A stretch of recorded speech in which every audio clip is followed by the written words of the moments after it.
Yeah, this is it. This must be. Yeah.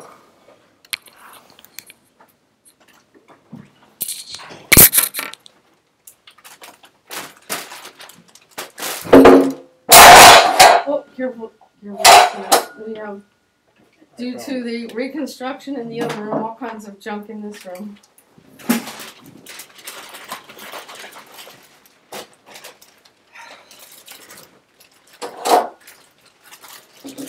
Do these things organic ones? Huh?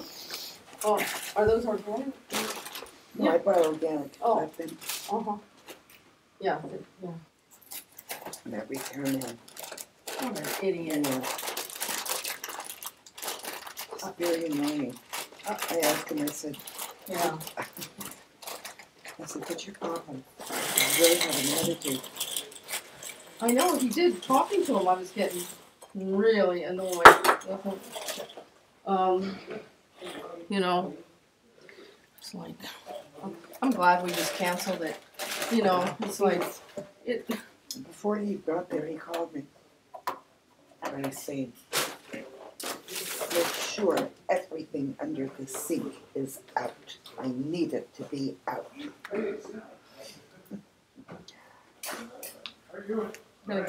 We'll just get one and we'll get George to put it in. George will put. Okay. That's the good thing about George, he doesn't care about codes and shit. Hi, how are you? Like, hi Fritz. Hi there. We're in here now. Every week Well, it's a different room. They were in. Tell you. Yeah. I told him. That's okay. Varieties will spice it well, nice. yep. No, Hi, so I said, well, let's. Hi. We need time to Hi. set up. Oh, lots of new people. Cool. How do we set? Oh, we're all around like this. Okay. I claimed the couch. Yes.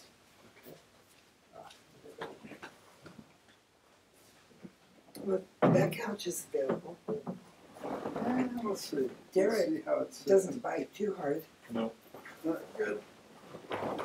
Because I haven't had my shots recently. All right.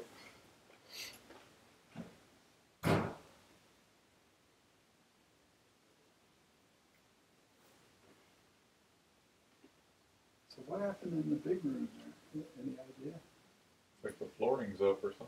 Yeah, the walls look like they're stripped off too. Yeah. Must have been a They're doing a major, lot of work. major renovating. damage.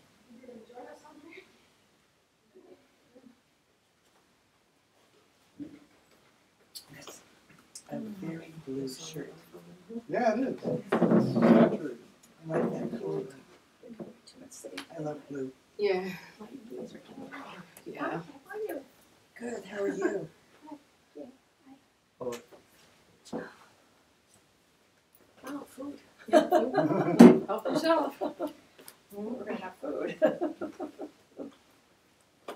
I haven't seen you in a long I time. know, I've been, I thought you lived in Long Beach. no, I was working in Long Beach, Oh, okay. and I just retired 4 months ago. How are you I was enjoying it? also in Spain. I love it. That's right, when you were in Spain. Yeah. I love it. Oh my God, this is wonderful. I don't have to go anywhere that I want to. I have to do anything that I don't want to. And I don't have to put up with people that I don't want to put up with. Isn't that great? That's the best part. Because there's so many people that I don't want to put up with. I hear you. I like being retired too. It's wonderful. It really is. It's And just, travel, do what I want to do. it's great, yeah. Sorry about your husband. I haven't seen him since then. That was a long time ago. When he passed. That was a surprise, huh? You still have your dogs? You're so young, yeah. I know. That's why when Sandy told me, I couldn't believe it. I was like, what? Oh, He had rheumatic fever when he was 17. Do you want some of the lights off or all of them on? Shadow was Yeah. and he knows. Sorry? Do you want all of the lights on, or some of them off like this, Well, or it did, and yet it didn't. or like that? Like that. Yeah.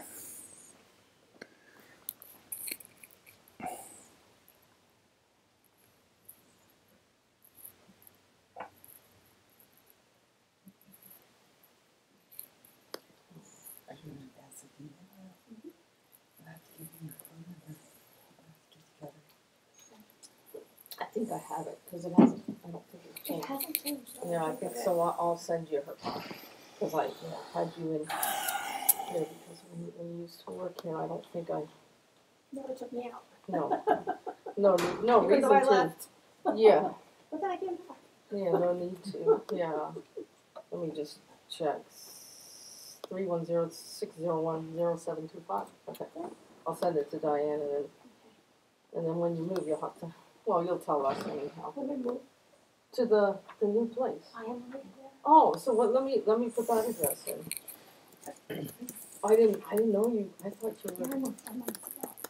Oh, I just wanted to put everything settled. okay. Then That I was a nightmare. I can't mention it. okay. So what is your new address? 275. 275. Okay, to the person that is watching, I'm going to reset the system in a moment. So we will lose connectivity, but it will come back. That's the new one. Okay. I need to figure out how to use- Think it's fine. That's one of my Private hobbies now. And zip there. 911. With special technology in your shoes. Yeah. My handbag is a recording device and a bomb. I don't activate much.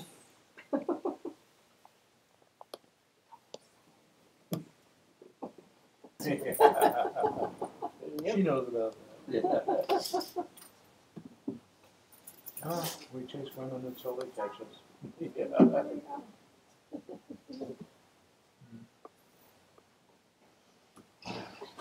Makes you really wonder which one's in charge. Well, I know which one's in I charge. know which one's in charge too. The smarter one. So, what's yours? Yeah. As opposed to which one thinks they're in That charge. window, don't you think Oh, that's actually the one I was talking about. But, The ones that think I did all the other ones. yeah. There you go. You're so right about that. That's terrible. That's so true. So what did you do before you retired? Well, just psychotherapist. Ready? Social work. Good thing. Okay. Work. So let's begin with a short meditation. And as I have said before, meditation is to shift the attention from mind to consciousness. So it's something simple. Attention is also consciousness. So attention or awareness is turned to itself in meditation. And how we do that? We just do it. I like that. Kind of tricky to explain how to do it, but I will try to guide you through a few steps, and then at some point I'm going to indicate to do it, and just do it. And see what happens, okay? In a way, you remove the attention from all objects when all objects that are keeping your attention grasped. When you do that, then attention becomes interiorized in itself.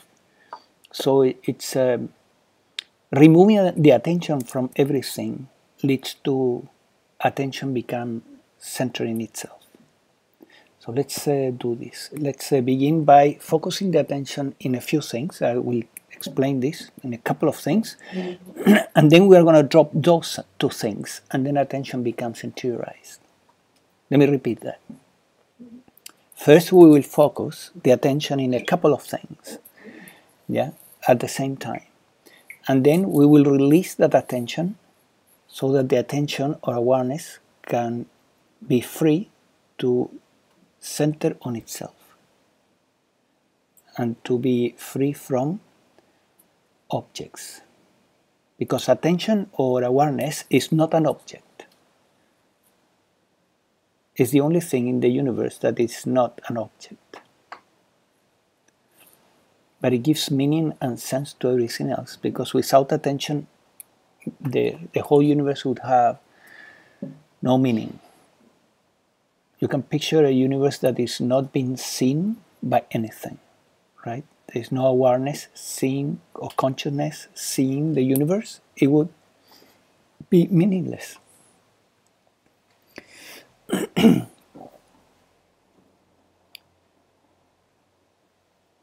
So let's begin by closing our eyes and taking 3 deep breaths. And during the exhalation, allow your body to relax from head to toe. So let us inhale and exhale, relaxing.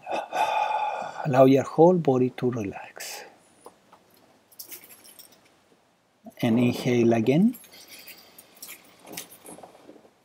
And exhale, relaxing your whole body from head to toe.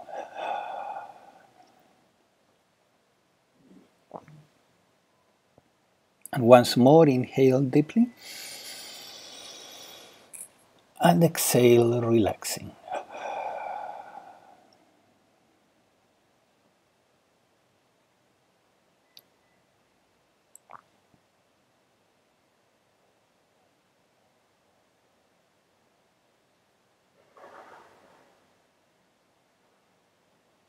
So feel your legs, and for a moment, allow your legs to relax.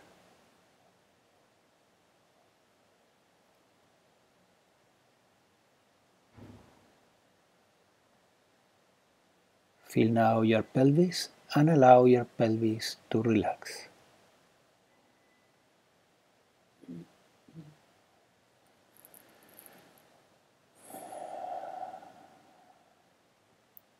Feel your chest and stomach, and also allow them to relax.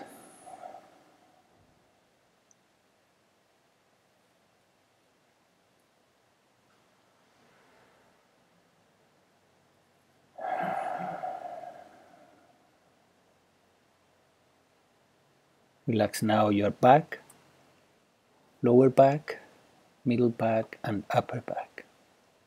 Allow your whole back to relax.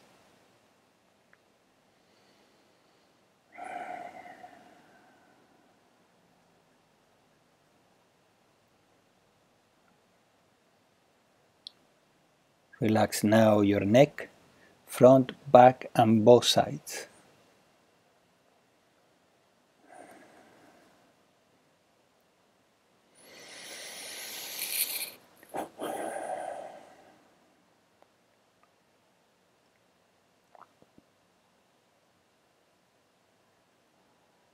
Take a moment now to relax your face. Start with the jaw, mouth, nose and cheeks, eyes and eyelids, eyebrows and forehead. Allow your whole face to relax.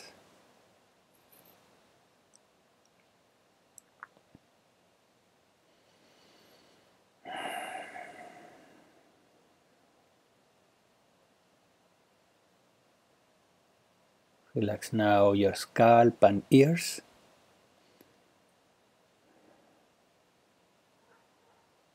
So that now your whole body is relaxed from head to toe.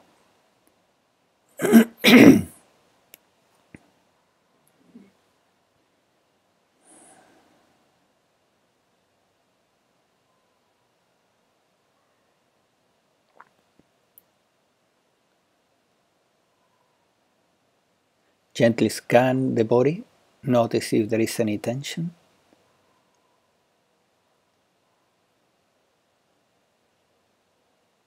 And release all tension.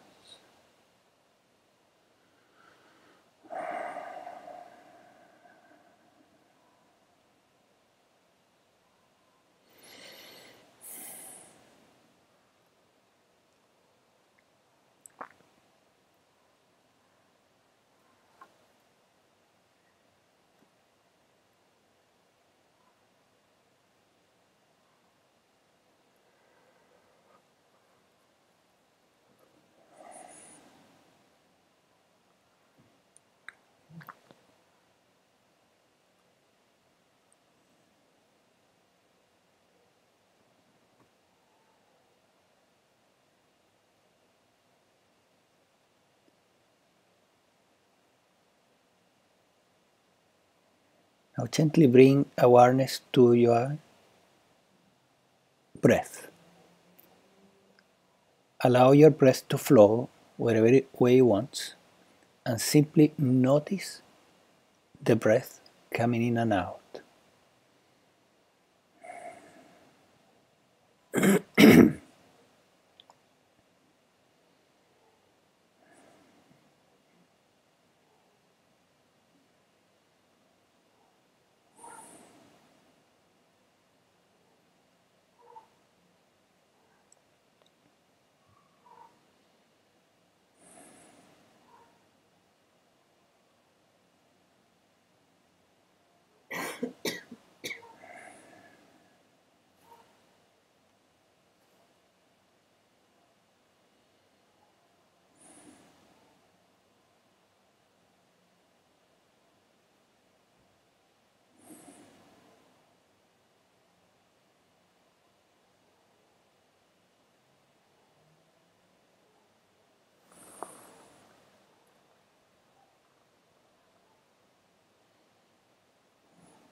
Now simultaneously give attention to the environmental sounds, whatever sounds are around, so that awareness is split now between the breath and the sounds around you.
Now simply release the attention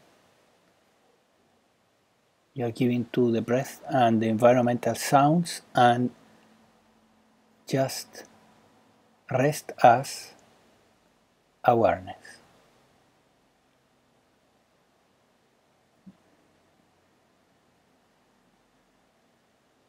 Forgetting all objects of attention. Simply rest as awareness.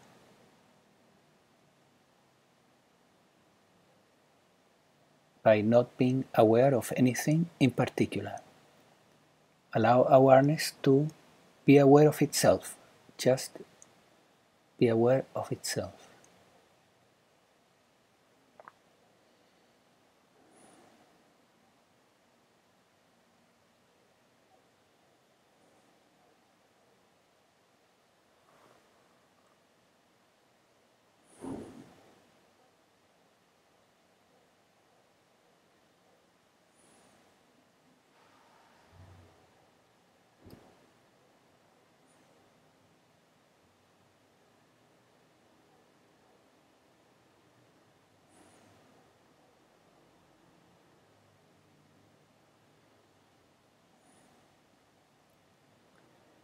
It's a simple resting as awareness. It's a resting.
Even if the resting as awareness is imperfect and mental objects distract the attention, still it's a very valuable exercise, because as we learn to rest as awareness, we have a way to disconnect from the mind and its mental objects, thoughts, or everything else, feelings.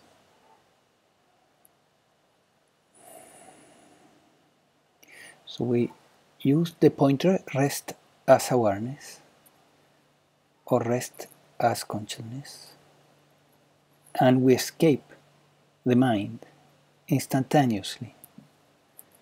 So this is one way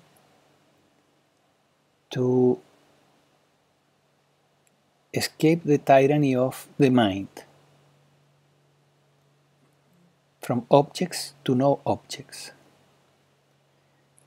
from the perceived universe to that which is perceiving the universe. Or we could say the perceiving itself.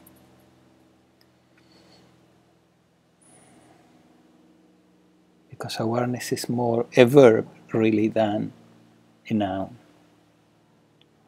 It's the perceiving, the observing that happens through the mind-body organism and its senses.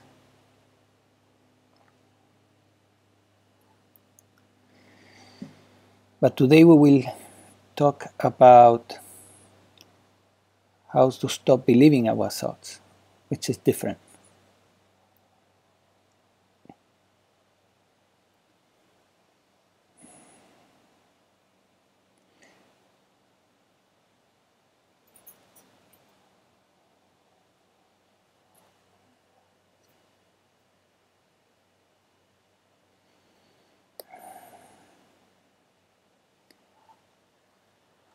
Around the 1980s, there was an interesting research that was done in the University of Pennsylvania to see how thoughts influence mental health. And they did a study on depressed patients, and basically they asked them to describe their thoughts. And they found that depressed patients had lots of distorted thoughts, thoughts that were not actually reflecting reality at all. The researchers were quite surprised by the results, because up to that point, the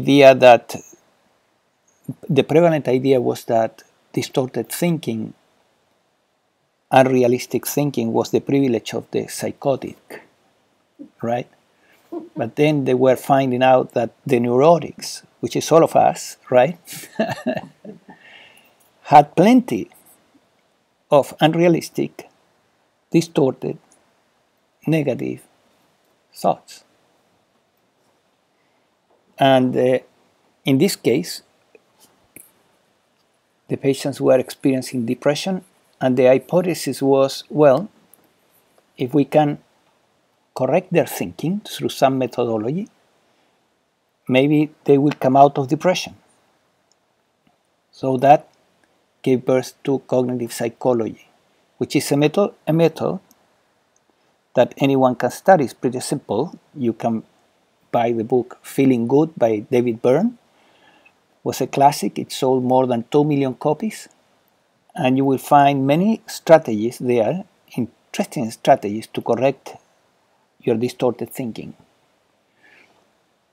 So they experimented with the method, and they found that in fact, if you correct the thinking, the depression lifts.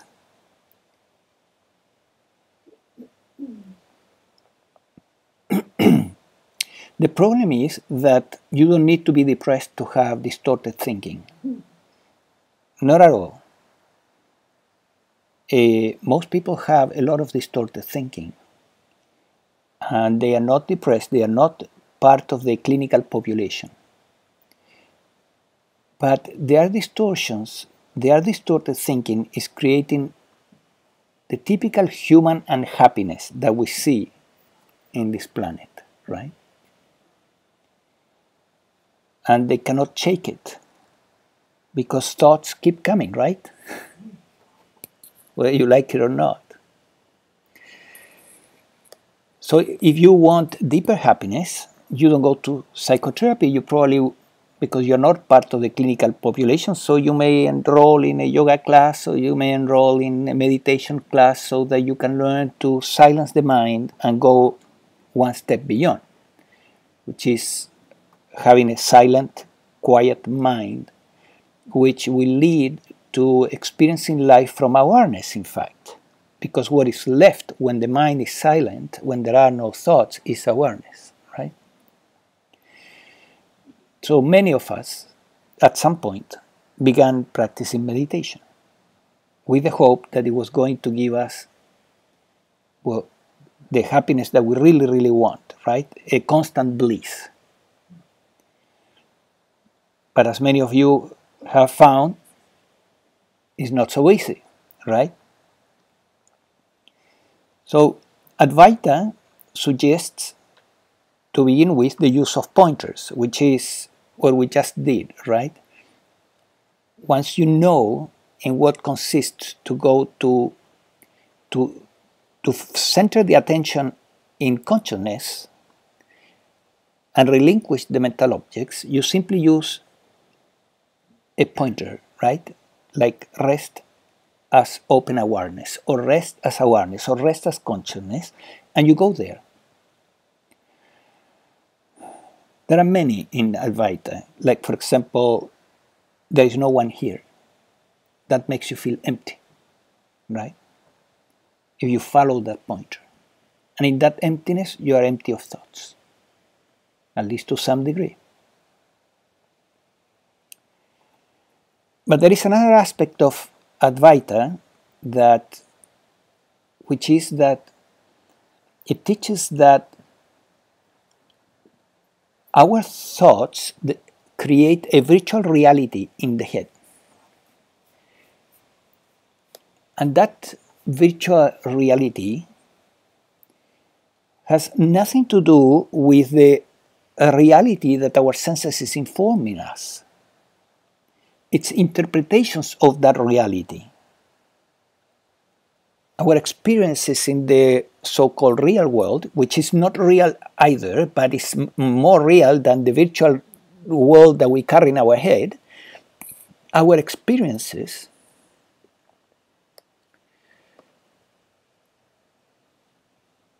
are interpreted by the mind, and this creates a stream of thoughts. And as we give attention to the stream of thoughts, we begin to live in this virtual reality in our head, and we disconnect ourselves really from the experience, the sheer experience, just the experience here and now. And we say we moved into our head, right? I will have to connect the computer because I'm running out of battery. Just a moment, please.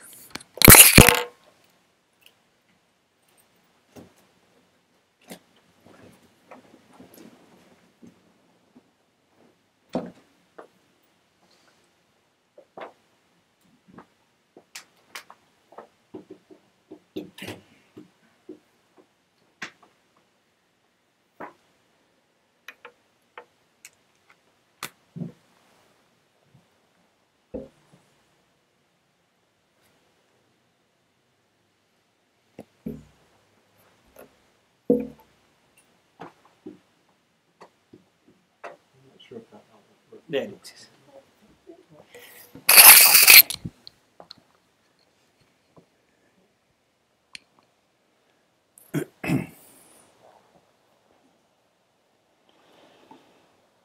So there is a big difference between the reality that our senses is informing us and what the reality, the virtual reality we create in our head. And the reason for this difference and why this virtual reality doesn't really reflect accurately what is going on in our experience outside through the senses is because we filter the experience through our programs, through our beliefs, through our past experiences, through our traumas. And then all that filtering projects a bunch of thoughts in our head that are quite distorted from the concrete life of the senses. So many of our thoughts, if not most of them, are actually useless. They are useless. They don't represent much. They don't have much value. But we tend to do the opposite. We tend to think that they are very important. So it's a big trap, because this very assumption that they are important keeps us in the hypnosis of the mind. We are actually hypnotized by this virtual reality, deeply hypnotized, so that we lose contact with our real life and we live here in the head. And the virtual reality is representing to a degree your past, your memories, your filters, your beliefs. Not necessarily true. The result of traumas, the result of bad experiences from the past, and so on. So there is a big difference between this virtual reality and the reality of the here and now. And for the most part, the thoughts that we have are useless. So when a thought is really useful, we could identify at least two situations where thoughts are useful. For example, one is when you're creating something and you need your thinking process to create something, right? When you are into a creative process, those thoughts have value. at that point the mind is useful. When you need to do something practical too, something completely practical, like you need to think about the 3 activities that you need to do in a succession and make a plan. When you need to plan something, thoughts are useful. But that's probably no more than 5% of our thoughts. The rest, the other 95%, is actually useless and is keeping us hypnotized. So, how we can stop believing our thoughts? That's the holy grail, right?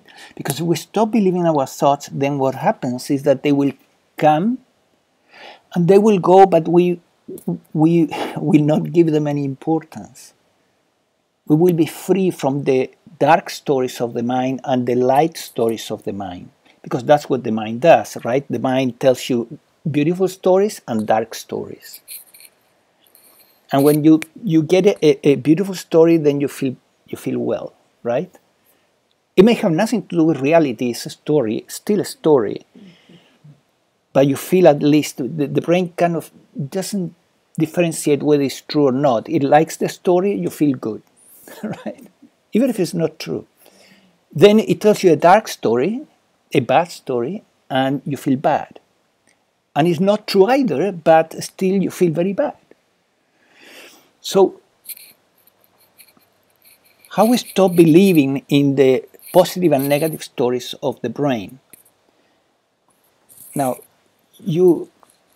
obviously all of us at some point became interested in positive thinking, right?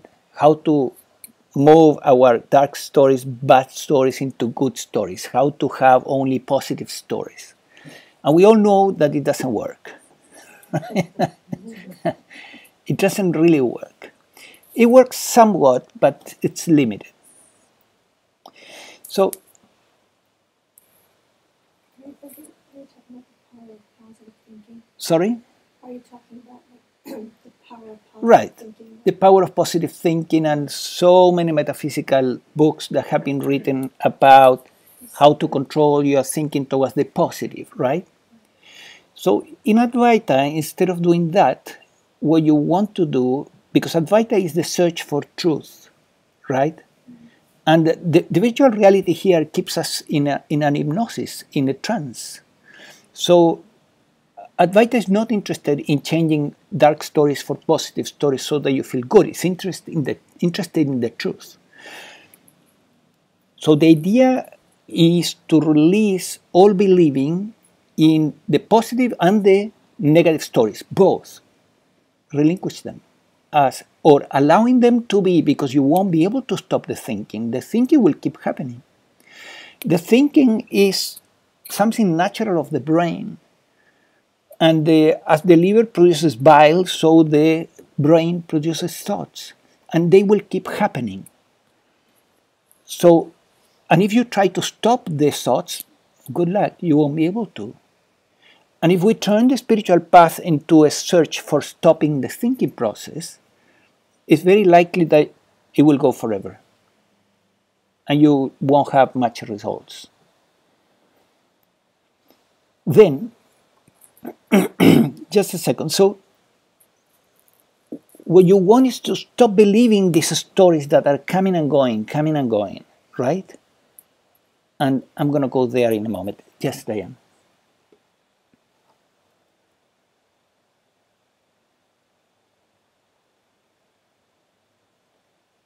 Remember, make you say about thoughts that it was okay. Thoughts were okay if you were planning. Yes, if you're planning, if you're making a plan. Yeah, but what about people that are continually planning? They're always planning. Right. So Diane's question is, well, what about people that make a plan and then they continue planning and planning and planning and planning? Yeah, that is another obsession of the mind. It's pointless, it's useless, right? So maybe it could be a good idea to write down the plan and put it in the closet and stop. Spontaneous. Give up planning and be spontaneous. Yeah, what Diane is saying, what about giving up planning and being spontaneous? Yes, to some degree we can do that, but sometimes we do need to plan, right? Still we will need to plan, no matter how spontaneous we are, if you may need to plan. For example, if you want to go for a weekend in California and you just grab your car and hit the road, and then it comes the time, this is summertime, and it comes the time to get an hotel. I did that several times, and sometimes I was lucky, sometimes I wasn't. And then, we couldn't find an hotel. So, because this is California, right? If you do that in Chile, it's not a problem. You will find always an hotel, perhaps. But here you need to plan, you need to make the reservation, make sure you know that you have an hotel. So yes, we can become more spontaneous and do less planning. And many times, planning becomes an obsession for some people. And we say they are anal, right? They are hyper-focused in controlling. But we cannot, in a world like this, we cannot get rid of all planning. And Jim, all thoughts come from the brain? All thoughts come from the brain? Okay, so Diane is saying if all thoughts come from the brain. The origin of thoughts, this is one of the topics for today, so thank you for asking. I'm going to go there in a moment, right now. Thoughts actually come from our drives. They have to do with what we want. So whenever you want to eat, that's a drive, right? You will begin to think about food. And if you're hooking an addiction like wine, you will begin to think about wine. And if you're tired, you will begin to think, oh, I need a nap. So our drives, our needs, control our thinking for the most part. But let's say, for example, the drive for survival, right? The drive for making money. If you're going through a money difficulty, the mind can go wild, thinking and thinking and thinking about the problem, right? And for another individual, they will go through the same restriction money-wise, and they will not think about it. They will just glide through the problem.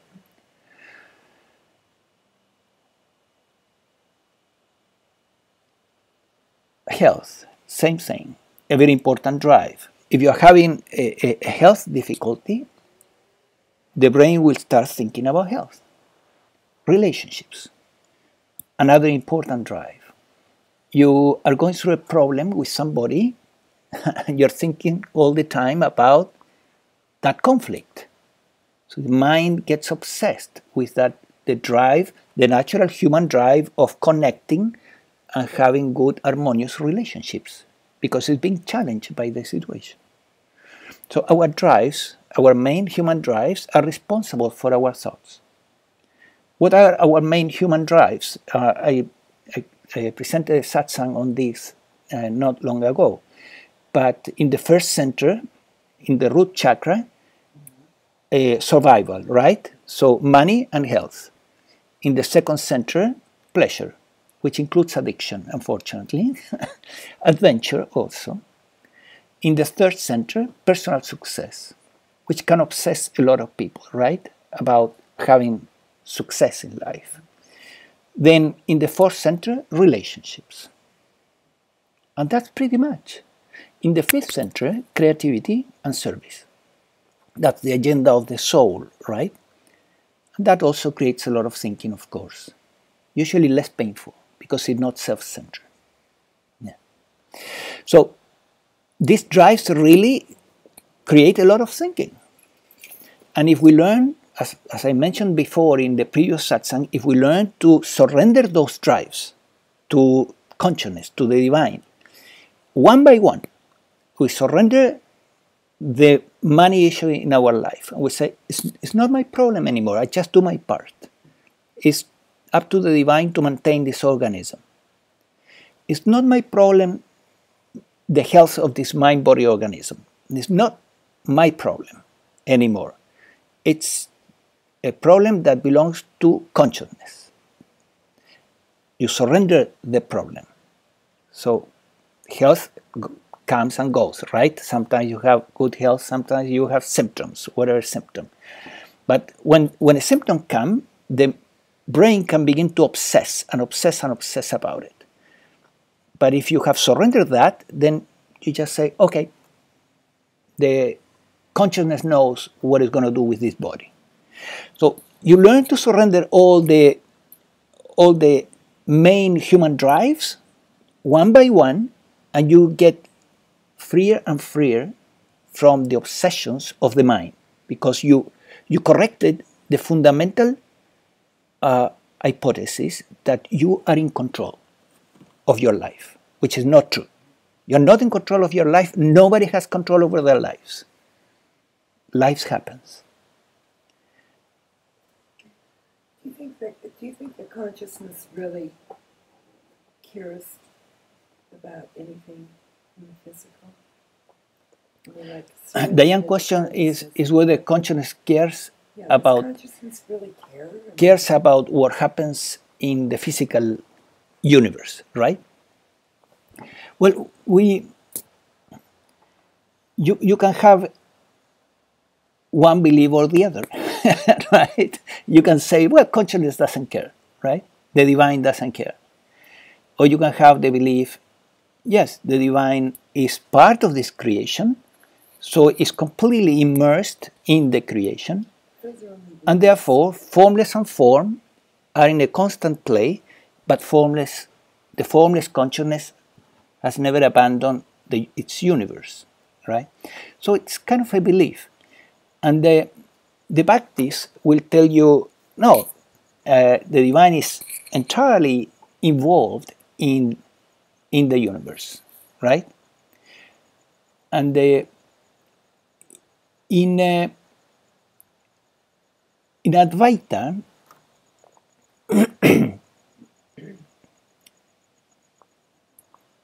everything happens automatically, right?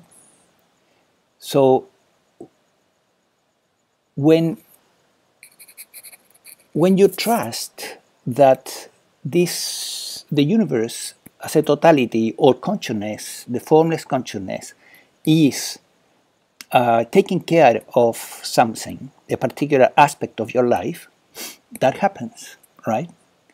And that has an effect on the mind-body organism, because the mind-body organism releases control. And then, by releasing control, it doesn't create inharmonies in the body, and things flow much better.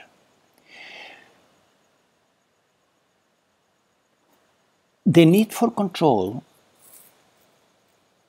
makes us try to control, and when we try to control, we create more problems than we solve. Let's say you're having a symptom in the body, right? If you start trying to control it, if you try to control it and try to fix it, and you're constantly worrying about it, what's going to happen with that symptom?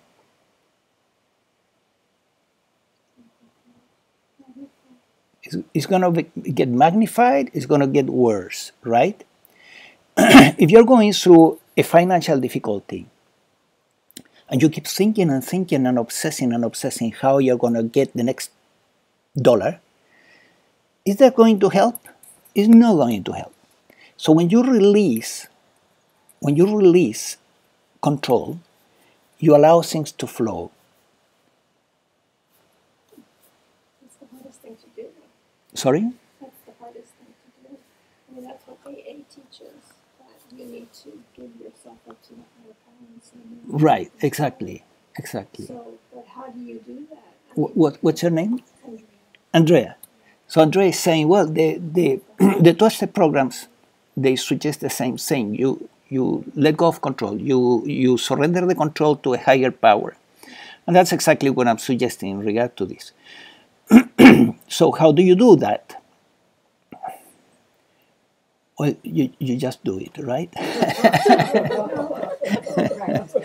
not easy, everybody would do it. You just do it.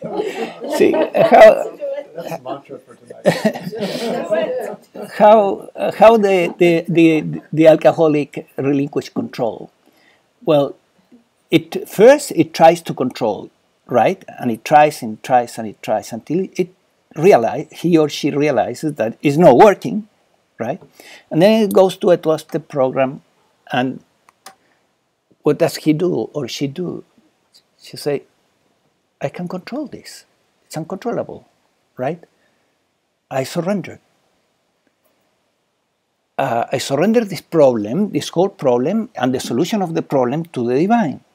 So it's an internal attitude of surrender that you start with thinking, but also it has an impact on in your feelings. And one technique you can use is the surrendering technique that I have taught in these sessions before, where you use a template to surrender, and that template says, I surrender this problem to the divine, whatever problem it is, and thank you, yes, yes, and you just really mean the words. Until gradually, you may need to say it more than once, but you begin to, you notice that you're letting go. So it's an intention. It's born as an intention. An intention is very powerful. Intention calibrates 1,000. It has so much power in the map of consciousness. Intention is the first movement of consciousness to create the universe. First, the universe is born as an intention. Everything we do springs from intention, right? So your intention is very powerful. The minute you have a sincere intention to let go of something, it will happen. Now,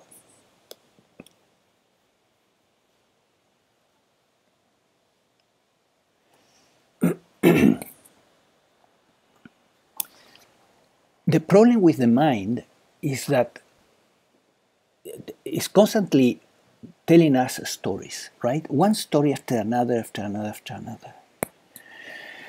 So the first thing that needs to happen is exactly what I said. It has to be the intention to stop believing these stories. So the intention has to be born.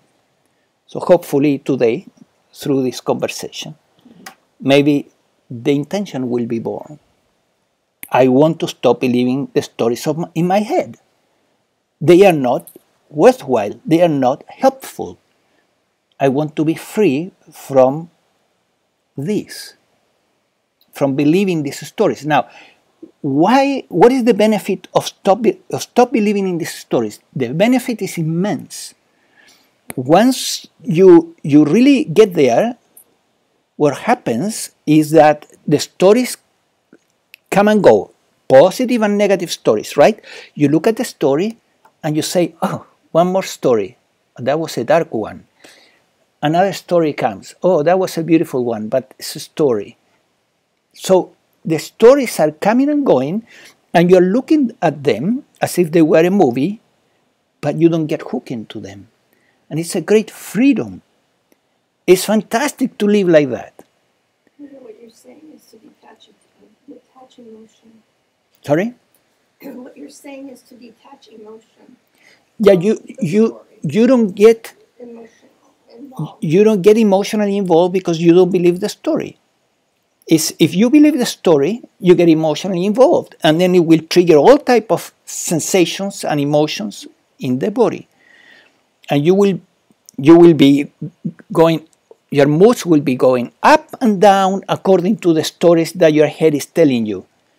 So basically what you have to do then, you have to tell yourself that the story that you're now your mind is trying to tell you, because it starts on this path. You know, emotion. The emotion brings on the story. So No, emotion doesn't bring you the story. that's the way I The see it. story is born from nowhere. You can be totally disconnected from your emotions. There could be no emotion. You're walking on the beach. It's a beautiful day. And suddenly, bang, you get a thought. And who knows where it's coming, right? Doesn't matter. It may be somebody that was passing by and was having a dark thought, and you got it too, right?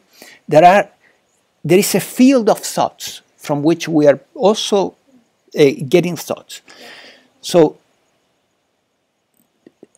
I would say that thoughts, they are coming from our drives. Yes, that's one possibility. They are coming from our emotions sometimes. But eventually, one thing is very true, and is they will keep coming and keep coming and keep coming and keep coming. And who cares where they are coming from? 95% of your thoughts are worthless. So the liberation that comes from stop believing the stories of your brain, it's immense. So the first thing that I highly recommend is that you create the intention of, and what is the intention? I want to not believe the stories in the brain. But don't intentions also, don't they come about from wants, desires, needs? Isn't that what creates an intention? A want or a desire or a need?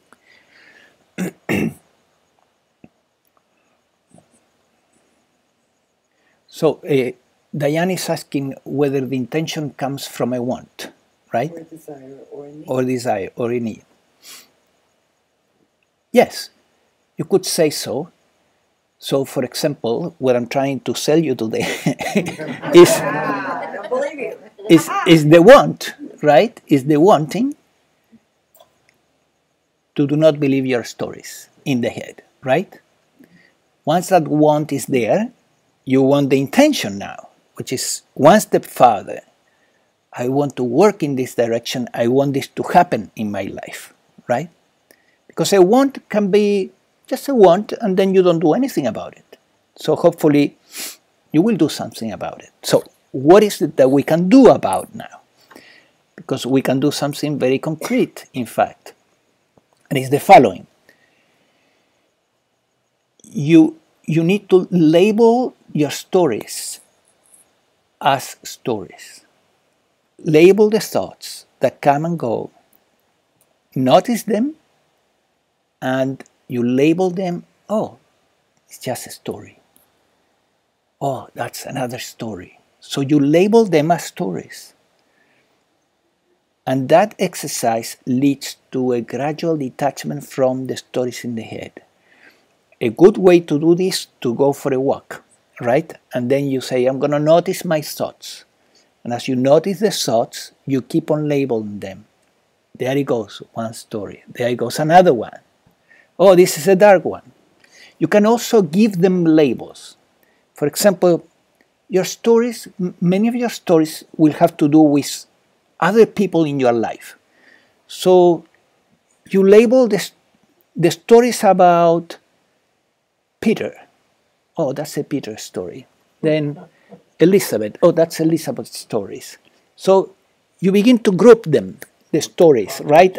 According tragedy. And then you begin to group them. And until every story that comes, you put a label immediately to that story. Oh, there it goes. Another story about money, a money story, right? A love story. Or an adventure story, or a wine story, when your mind begins to think about a glass of wine, or the next cigarette, right? Or the cigarette story. The cigarette story, or any, you can group them, right? then you will begin to see that they are just stories. It will be more and more evident to you that they are just stories, and the hypnosis of the mind will begin to break down. And what happens with that is really extraordinary. It's an awakening. What is the awakening? Awakening always happens from something. You wake up from sleep in the morning. You wake up from the illusion of the me and the I, when one day you see that the me and the I, or the so-and-so, your name there, was a story. It was not real. That you're not that person. Suddenly you see that is the awakening, right? But there are multiple awakenings in a way, and one important awakening is to see through the virtual reality in the head, to wake up from the mind, from your thoughts, from your stories, so that you see these stories, but now they cannot take hold of you. Yes. I had an experience a few years ago. I was deep in meditation, and I saw my entire life pass by in front of me. And I realized my entire life had only been a story. And I realized I've always believed I have a purpose, that we have a purpose. And when I realized my entire life had only been a story, and the only importance any of the story had was the importance I had given it at the time. Right. And I realized there was no purpose. There was no purpose. It was only a story. And that was a little bit sad, but on the other hand, it was extremely freeing. I felt free. Right. Right. So Diane is saying that in a meditation she had, she was able to see her whole life and realized that it has been just a story, yeah, and that even the idea that her life had a purpose was also a story, right? Actually, it had no purpose, and she felt a great freedom as a result of that. I would like to explain a little bit more about this. The idea that we have a purpose, that our life has a purpose, has to do with the fifth center of consciousness here in the throat. That we need to create something, do something for others, and serve, right? It comes from the expression, from this center. In the Indian scriptures and yoga, the fifth center of consciousness here is considered a divine center because it's not self-centered. It's not centered about you. To a great degree, it's centered about others. It's about creating for others, for the play of the divine, and serving others. So it is, in a way, inside the relative plane of existence, it is the highest of all the drives. And in fact, in the chakra system, is at the top. This drive here, this center here, one more up, the sixth center, which has been called the Krishna consciousness or Christ consciousness, it's beyond relativity, it's beyond duality. And when you wake up to this center, you see life as a story, and even the purpose was part of the story, right? In this center. So what she had was an opening to the perspective that comes through the sixth center, where there is no purpose, right? Here there is purpose. Now, what I would suggest is, and this is your choice, but I would suggest that you don't relinquish your fifth center. Don't relinquish the story that you have something to do here as service to others and creating something for others, or giving something, or giving whatever you have to give. Because if you do that, you likely get depressed, right? So, unless you are able to establish yourself so strongly in the sixth center that you transcend the whole thing, right? So when Diane had this experience, obviously she was in a transpersonal state that was allowing for that, and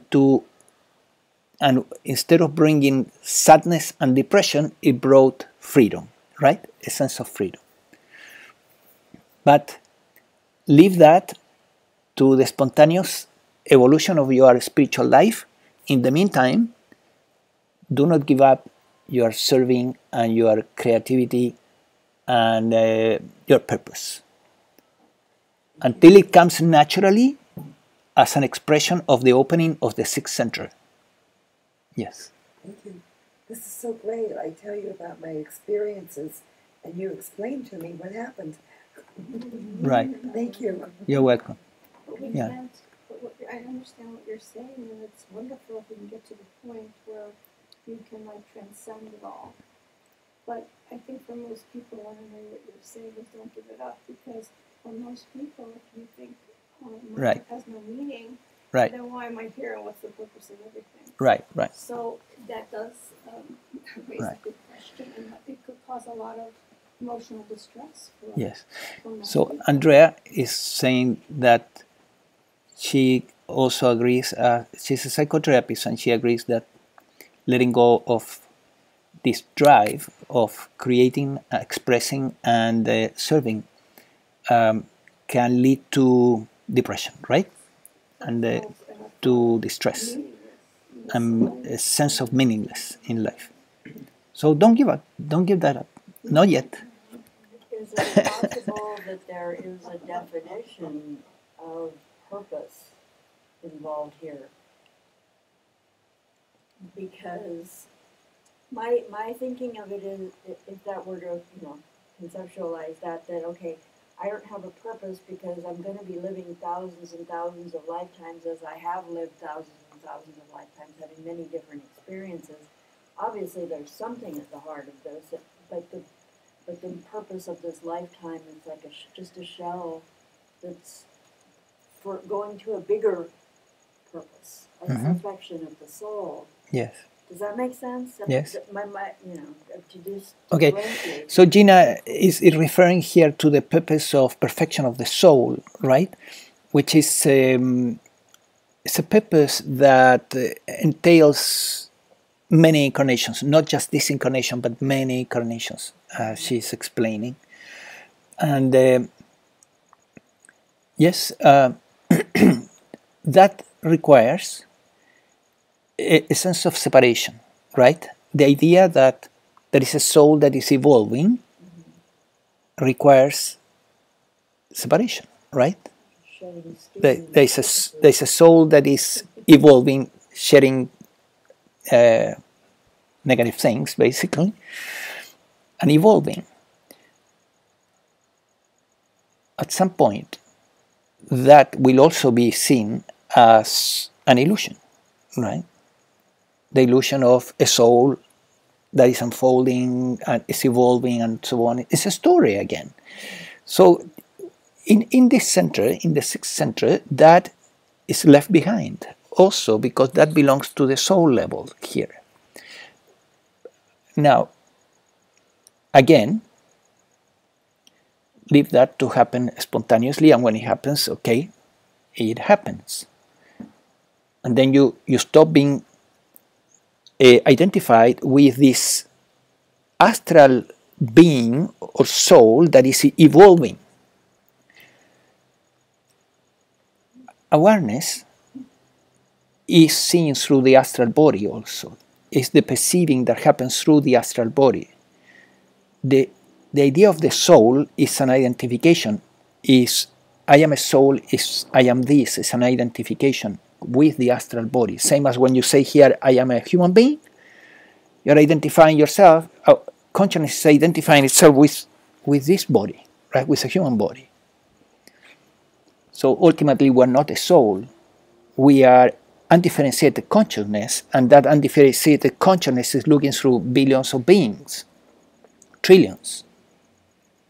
It has no purpose either. Well, So Jim, what is your purpose for teaching the satsang? let me answer to her question, because she says that this consciousness that is seen through endless sentient beings and is experiencing and creating this universe, this whole thing from the perspective of consciousness, it has no purpose. Well, I would say that yes, that is true, because a purpose is something that binds you, right? So consciousness is unbound. So if consciousness has to have a purpose, right, in doing all this, it will be bound to its purpose. And it's not the case. Consciousness creates because it creates. That's it. It's not bound by a purpose. Now, your question is? My purpose of my question. What is the purpose of My question presenting this satsang? What is your motivation or purpose of teaching satsang?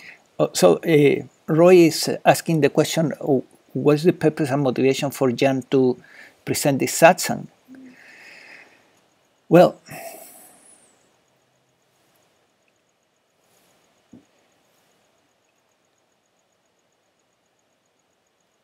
I guess that if I don't do this, if this organism doesn't do what is natural for it to do, which has been teaching all along. First, it was teaching mathematics, then it was teaching geometry, then it was teaching languages. It has always been teaching, like you, Roy, right? Okay, so it's always been teaching. It's like every mind, body, soul organism, or mind, body, soul complex has a particular ability, and some people have. So if you stop exercising that talent, then the mind-body organism ages and dies, right? And it's over.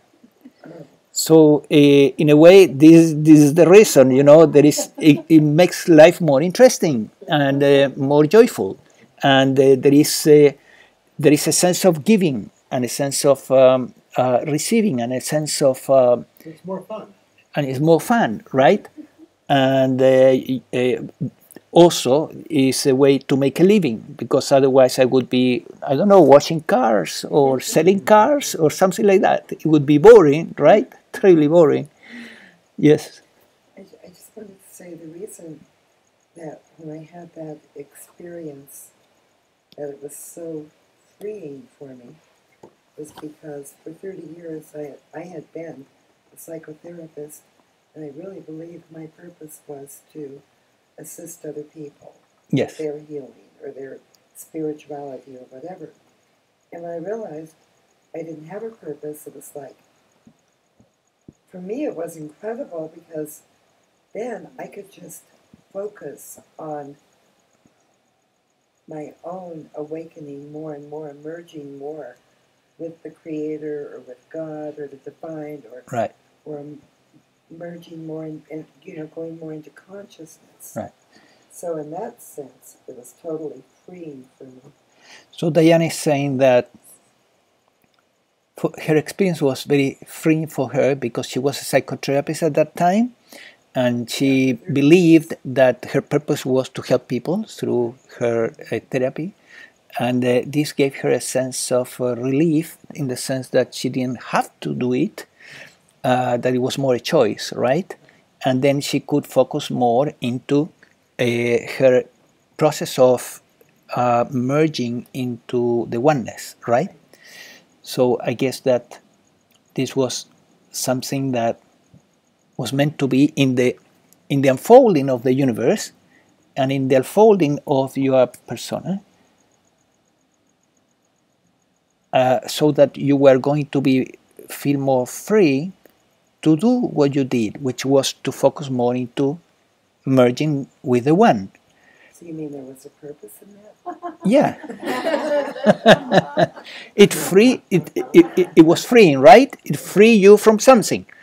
It free you so that your energy could be diverted to something else. So there is a moment, there is a time in life to focus into service and offering the best you have for others, and there is a moment to retire also and to focus more within. So, for example, apparently in old India, in the old golden ages, people around 55, they were quitting their normal lives, and they were just becoming sadhus and moving into the woods and becoming renunciants. Even people that had a normal householder life, and the purpose was to focus into their spirituality. So in your case, it looks like this experience happened to you because that was the best course of action at that moment. You were called for deepening your oneness instead of focusing so much into serving others, which is okay. It was basically saying, don't focus so much here anymore, focus here. That's fine. Could we say that on the level of soul, we have purpose, but on the level of spirit, we're purposeless? Yes. But when we identify, or when we can become centered up in the third eye and in spirit, we realize we don't have purpose. Does that negate that the soul has a purpose, or does the soul continue to have a purpose even though you don't identify Right. with it? So Roy is saying the fact that here we realize that spirit has no purpose, right, is no purpose. And here the soul is bound by purpose, After right? awakening, does the soul continue to Because the soul is an identification, right? So it's a fiction. It's a fictional character, There's no soul. right? Sorry? There is no soul. There is only same as we see a human being, right? But it's not real. It's not real because spirit is real, not the soul. Spirit is the awareness that is seen through the soul, the consciousness that is seen through the soul. So even the soul is an identification, is a spirit or consciousness imagining to be the astral body, and with all its story, the whole story. So your question, Roy, is, yeah, spirit is free, right, from After awakening, purpose. you realize your spirit, so you don't identify with having a purpose. But doesn't the energy body or the soul still have a purpose that it's born with, that it's going to carry Yes, out? exactly. See, bodies have purpose. Bodies have purpose. Right. So an astral body has a purpose. It has special talents. It has that need to be expressed so that the talent keeps developing, and the bodies have purposes. So you are the body, Roy, as a human, right, has a purpose. It was created for a purpose. But the consciousness that is looking through the body, your real self, is beyond that. Yeah. So if spirit is purposeless, then that's why spirit, in a sense, can play. Play is purposeless. So if you're living from a level of spirit, It's play. nothing else. You're just playing. There's nothing really. That's a beautiful way to put it. I like it. You're just having fun. Right. But my friend Stephanie, who awoke about 10 years ago, she's a musician. She's still a musician, but she's enjoying it more now than she did before. Right. It doesn't matter that much anymore. She's having fun. Yes. So She didn't give up her purpose and just stand around doing nothing. yeah, that's a beautiful. Isn't it like that old adage? Before enlightenment, top wood carried water. Right. During enlightenment, top wood So carried we'll water. carry water. After enlightenment, top wood carried water. Exactly. Very good. Yeah. So this Roy is saying, okay, spirit or consciousness is looking at this purposes, but is not bound by any purpose, and therefore is plain, because plain is purposeless, right? Unless you are intent in winning, right? Hopefully you're not, right? You're talking about real playing, where there is no intent on winning. So consciousness is plain, is beyond the seriousness of that is experienced by the at the soul level and at the human level, beyond the seriousness. You just said there was no soul. No, I didn't say there was no soul. No, It's that's right. identity. Okay, what did I misunderstood? From the Yeah, it's a. I was relating What I'm to saying is that the soul is not ultimately is not real, but it's an identification. Relatively speaking, it's real. Isn't that saying the same thing that It's a if matter it's of not perspective. real, then it's not doesn't exist? everything Where you're is looking at. everything is Well, consciousness. it exists. Everything is It consciousness, exists. but it's broken down into finite units of person, sink, liver. They're all real, but they're all one. They're nothing. They're all one thing, and they're all nothing. Well, the You have a liver. You have a soul. existence needs to be discerned between relative and absolute, right? So there is a relative existence and there is an absolute existence, or an isness. So the human being exists, has a relative existence, is ephemeral, it will disappear. The soul also. The soul will disappear. The soul is not eternal. I never bought And into neither is your Huh? liver. I never bought into that. They say the soul is eternal. It's not eternal, I never thought so. because the astral body will dissolve. So that now those elements have a relative existence, yeah, and in the relative existence they have a purpose. Okay, I would like to go a little bit back to the subject from today. We're playing. Okay, the thoughts. As I said, your thoughts will not disappear, right? Will continue. But if you do the exercise that I'm suggesting, which is begin to label them as stories, and you give them a name to each story, eventually you will see that you have detached from this stream of thinking. The thinking is coming and it continue to come and come and come, and still is not capable of binding you, right? So where do you put your attention then? Yeah. Because it's going to free a lot of energy, right? A lot of energy, and that's great. Well, you have several options, but the typical option that non-duality will tell you is come back to the here and now. So what means come back to the here and now? Because this is something that, it's kind of a fat word that you don't know where to grasp it. What it means to come back to the here and now. Well, the way we perceive the here and now is through our senses, right? Through touch, right? You can touch this, you can see it. You can see this moment through the senses. So when you get out of the virtual reality of your thinking and you ground yourself into the sensations, that's the here and now, right? What is in here? Well, there are some people that are sitting around couches, this table, the computer, that light, this room.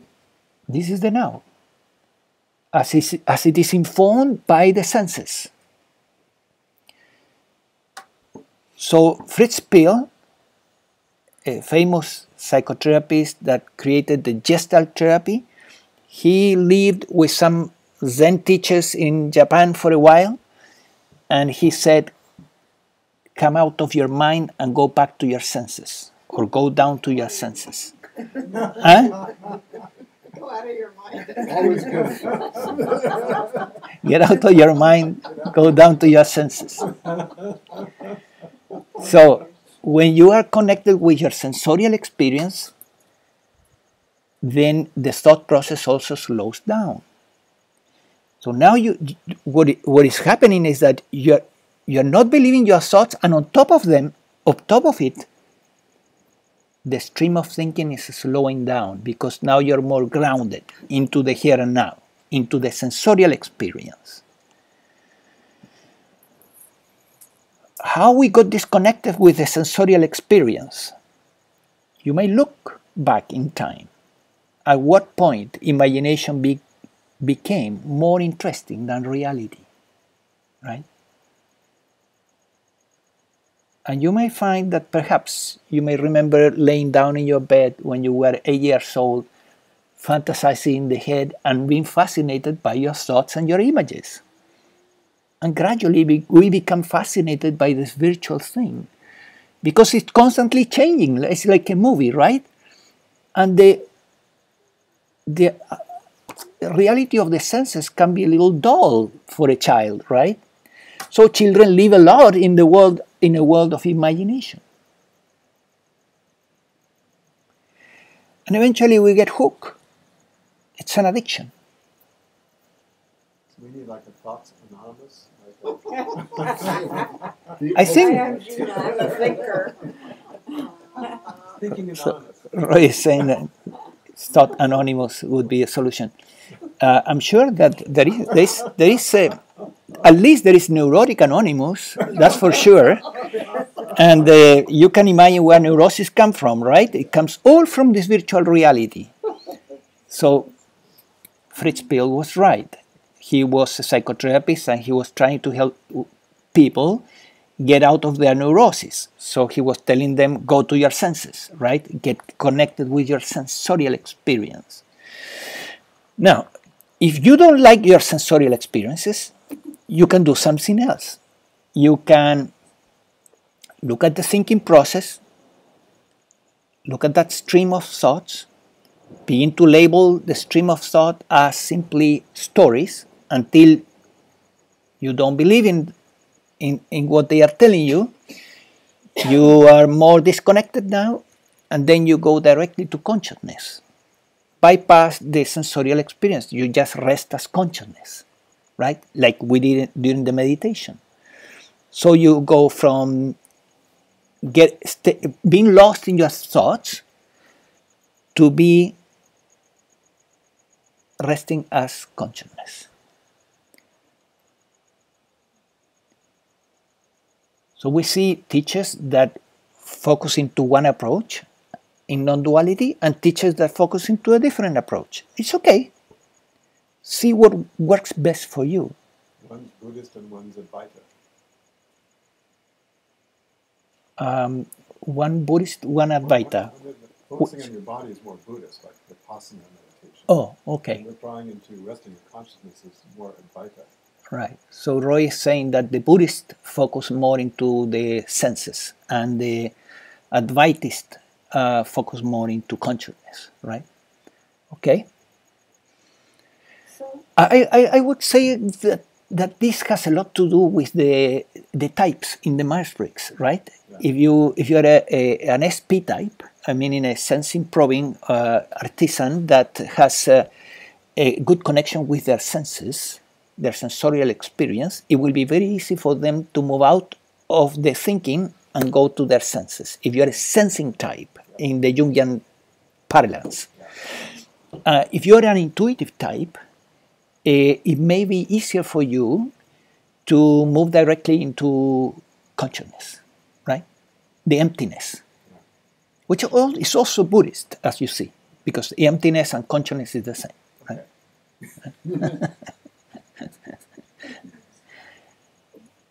Okay.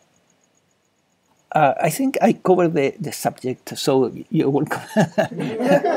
you're welcome to ask more questions. No, it's fine. It's good. Rough crowd. The questions are valuable. This is my main, I think,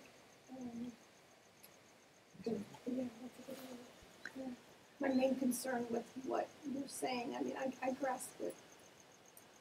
And I think, if you can do it, it works, surely, because Yes. we all do that.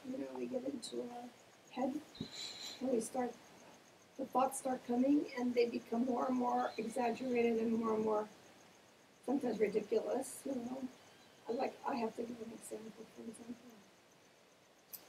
Let's say, this would happen to me. My son and I are having an argument, right? So we had a little falling out, and I'm thinking he's not being respectful in the way he's treating me. That's a story. Yeah, Painful story. That's my story, right? I'm sticking to it. Right. And so that's that. I have that story in my head, and that day I was pretty. And can keep Kept coming. It keeps coming, it right? keeps coming back and back. He and back, disrespected and me, I and I keep going Right. over the story, even though I tell myself, this is counterproductive. Why are you doing this? I mean, it's making yourself more upset, but we all do that, right? So, and I said, stop thinking about it. Just turn it off. Turn it off. I couldn't turn it off. On and off, it kept coming into my head. So I was supposed to go to the Dodgers game with him and his girlfriend and the girlfriend's parents the next day.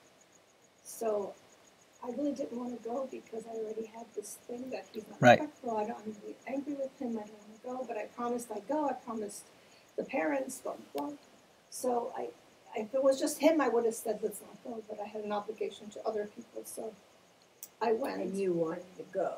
No, I really didn't. I don't like the Dodgers game. Not that I don't like Dodgers. I just don't like baseball, and I didn't want to be in the 93-degree heat. But okay, so I went, but I was already resentful in my own head again. I'm resenting. Why do I have to go? And so then two things happened in sequence about him that I thought, which could just be my perspective on how I perceived his actions towards me. And here the tape was going again in my head. He's being disrespectful because he's not a respectful person. Why is he doing that? And then it got to the point where at the game, and we weren't sitting in the right place because of, long story. And so we got up to move to where our seats were, and I didn't want to sit in the sun. The seats were in the sun. And so he and his girlfriend sat there, and I said, I'm just going to stand here for a while. And her parents went and disappeared somewhere. I don't even know where they went. Later on, it turned out they went to get a drink. But nobody told me anything. I mean, they just left. So the more I stood there and thought about it, in my own head, here I go. Disrespect again. See, he's being disrespectful again. He's over there. He doesn't care. Didn't even turn around to see where I was for like a whole 15 minutes. Like, I was thinking, why am I even here? Then the parents leave, and I'm like, oh, disrespect again. See, this is what we do. And I knew that a lot of it was illogical thinking. I mean, I already knew that. But here I was, the emotions then take a hold. Your emotions start working, and that's where you really get stuck. So the emotions get in there, and the past gets in there, and all that stuff gets in there. And then what the one last trigger was they went off, and I'm like, oh, why am I even here? Is disrespectful. Everybody's disrespectful. I left. I took Uber home. Because it was like, and I was wondering to myself, why the hell would I ever come? Because I should have already known that I was on that train of thought, and I was going to pick up everything that was done that I didn't like as disrespectful to me. And they didn't do it to disrespect me. The parents didn't go off to get a drink to disrespect me, and then they didn't not tell me as a disrespectful action. They didn't really think of it. I mean, they were thirsty and they left. I mean, I understand that logically in my brain. I understand that. And I wasn't mad at them, but the whole thing together, I was like, oh, here I go. I'm like, I just gotta leave. You're caught up in the story. Exactly. Caught up in my own story. And the fact that I knew it was my own story, but I didn't want to go. And it created action on my part that I shouldn't, and I knew I shouldn't have done what I did. I shouldn't have left because they paid for my ticket. So, I mean, I think that's the difficult part is what I'm trying to say. And that's why I illustrated it this way, is that because I think that's what, like you said, we all do that. We all have our minds tell us stories that are either real or not, most of the time not real, or maybe have some semblance of reality. So how do we disconnect from the story. Right.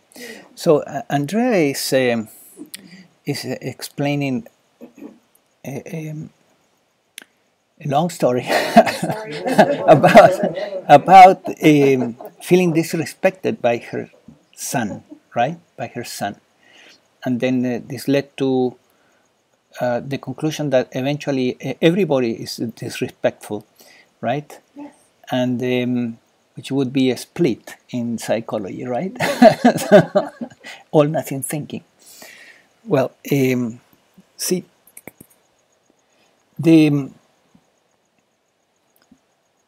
what she's trying to come across with is the message that some stories can be really, really sticky, right? And they trigger emotions, and the emotions keep feeding the story, and then memories come from the past, which make the story so real, and suddenly we are caught in a story in the head that is very sticky and very difficult to see through it, very challenging. And yes, this happens to everyone, right? So I imagine that your question is, what do we do in that situation, right? Okay, the first thing is to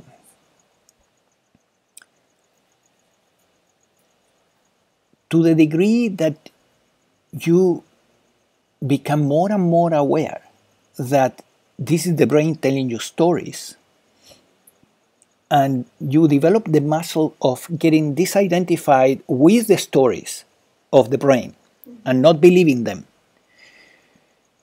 this muscle can become so strong that the same situation that in this occasion you couldn't disconnect from that story, if you keep practicing this, there will be a moment that you will be able to disconnect from a sticky story.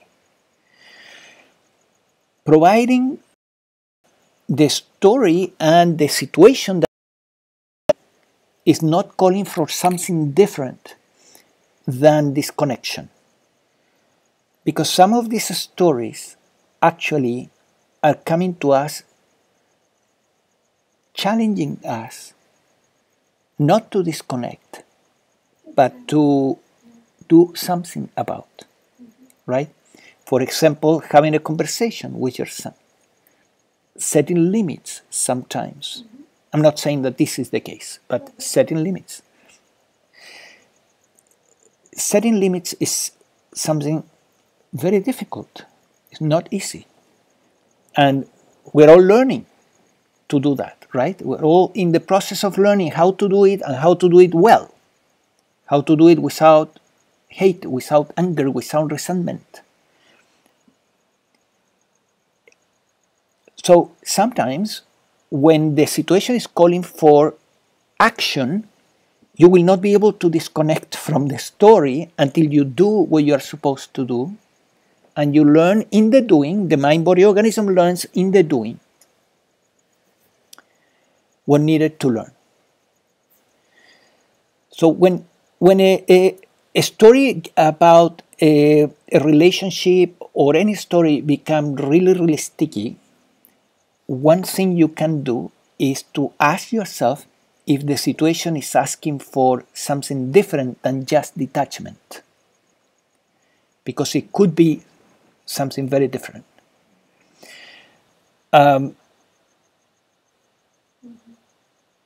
The other thing is that if it doesn't work, if you cannot disconnect yourself, neither the situation in your judgment requires action on your part, you may use a different technique. You may say, okay, I cannot detach myself, so I'm going to use something different. And you can use the surrendering technique that I have taught in the satsang, in previous satsangs. The surrendering technique is very appropriate for a situation like the one you had. And sometimes it will work and will release the feelings that you have in the mind-body organism, and we release the story also. Providing that you don't have something to do with the story and you don't have to act, because it's not going to work in that case. If you need to do something, you will have to do it. Like having a conversation with your son, right? Or addressing some underlying issue. Let's say, may not be the case, but maybe your son should not be at home already, you know, he's 38 and now it's time for him to leave. Not just kidding. It's not the case, but there could be an underlying issue that needs to be addressed also.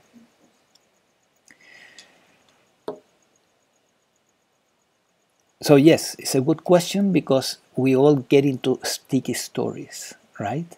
Very sticky stories.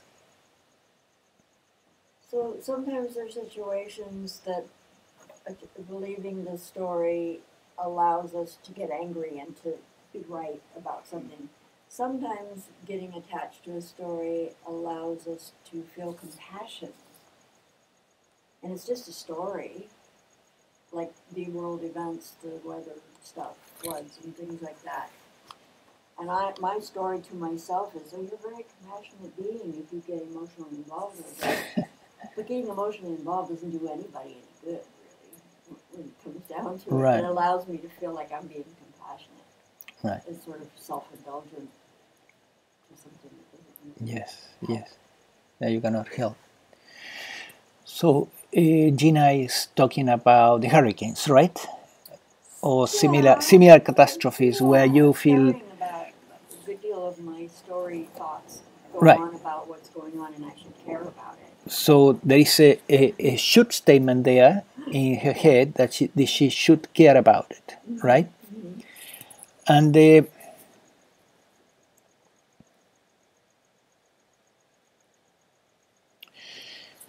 well, if you have a sensitive heart, a compassionate heart,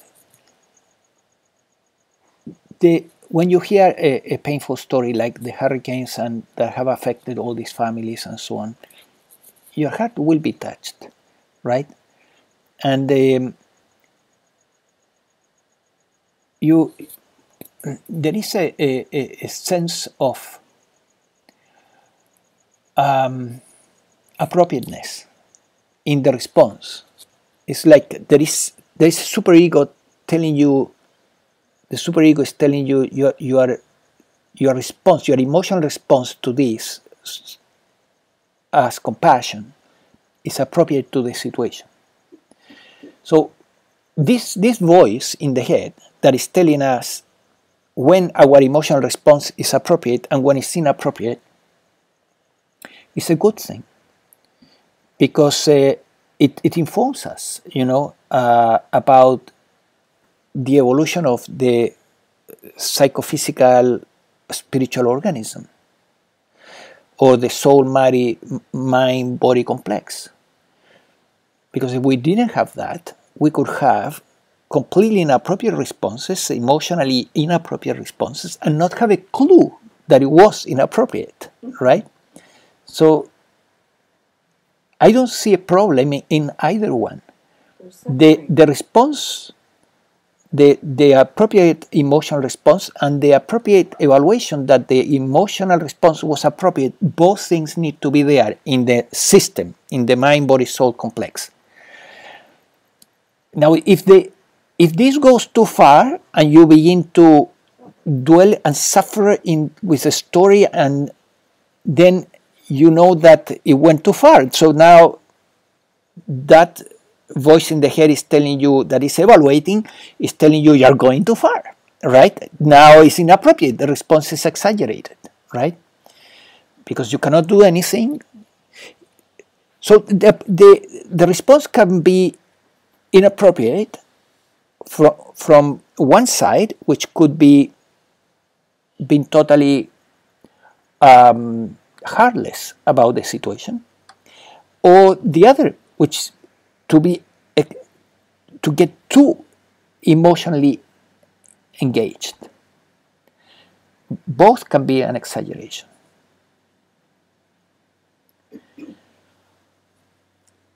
So we want the mind-body organism to respond appropriately to each situation.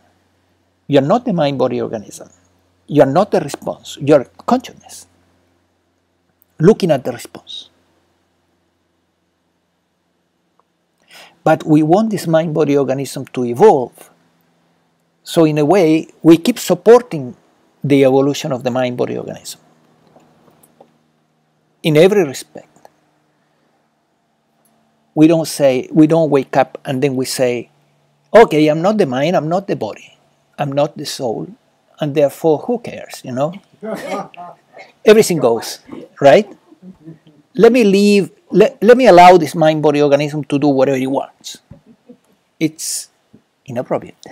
I get arrested as well. So we keep working in the mind-body organism. But now you know that you're not working in you. You're working in this mind-body soul complex so that it keeps evolving. What do you mean keeps evolving? Evolving into what? Good question. Well, Diane is asking, evolving in what direction? Is that towards? Into what? Like, what is it evolving into? Evolving into what, right?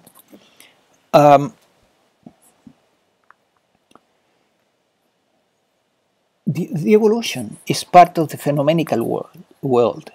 It's not part of the noumenal. The noumenal is just consciousness, looking at the show. The phenomena, the creation contains the law of evolution. The law of evolution makes every sentient being, every soul evolve. Not necessarily the mind-body organism in the sense that the mind-body organism, the lower mind at least, and the body, the physical body, will end. In a few years, you know, it's gone. But the astral body that is inside, that thing doesn't die that soon. It goes for eons of time, and it's evolving. That astral entity is what is evolving. And it's part of the phenomena. It's part of how the creation is set up. So the astral entity is a part of the consciousness? No. Well, be careful. It's a form. Consciousness is formless. It's a form, right? So it's a supercomputer, so to speak, but astral, energetic in form. It's an AI, artificial intelligence in an astral body, But right? consciousness is experiencing or observing the astral entity. Is that Yes, what you're saying? consciousness is observing all that. But this biological AI, in this case astral, is evolving. For example, if you read the books from this psychologist who wrote excellent books about the subject, his name is Michael Newton. You read those books. You read those books. You may remember that what he discovered is that the soul, the astral body in reality, keeps on evolving through different colors, right? In the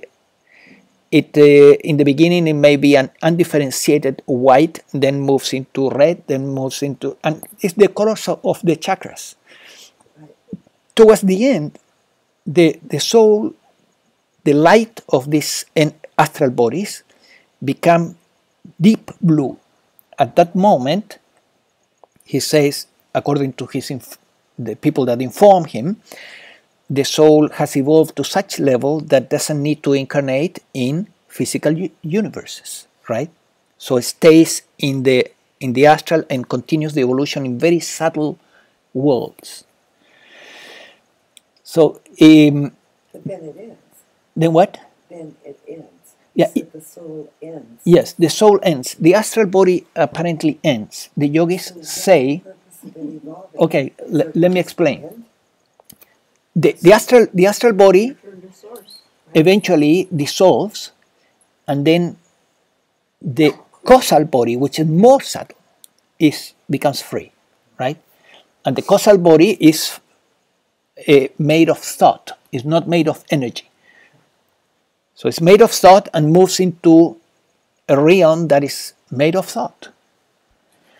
And then apparently consciousness experiences those universes for eons of time in a body that is made of thought, extremely subtle.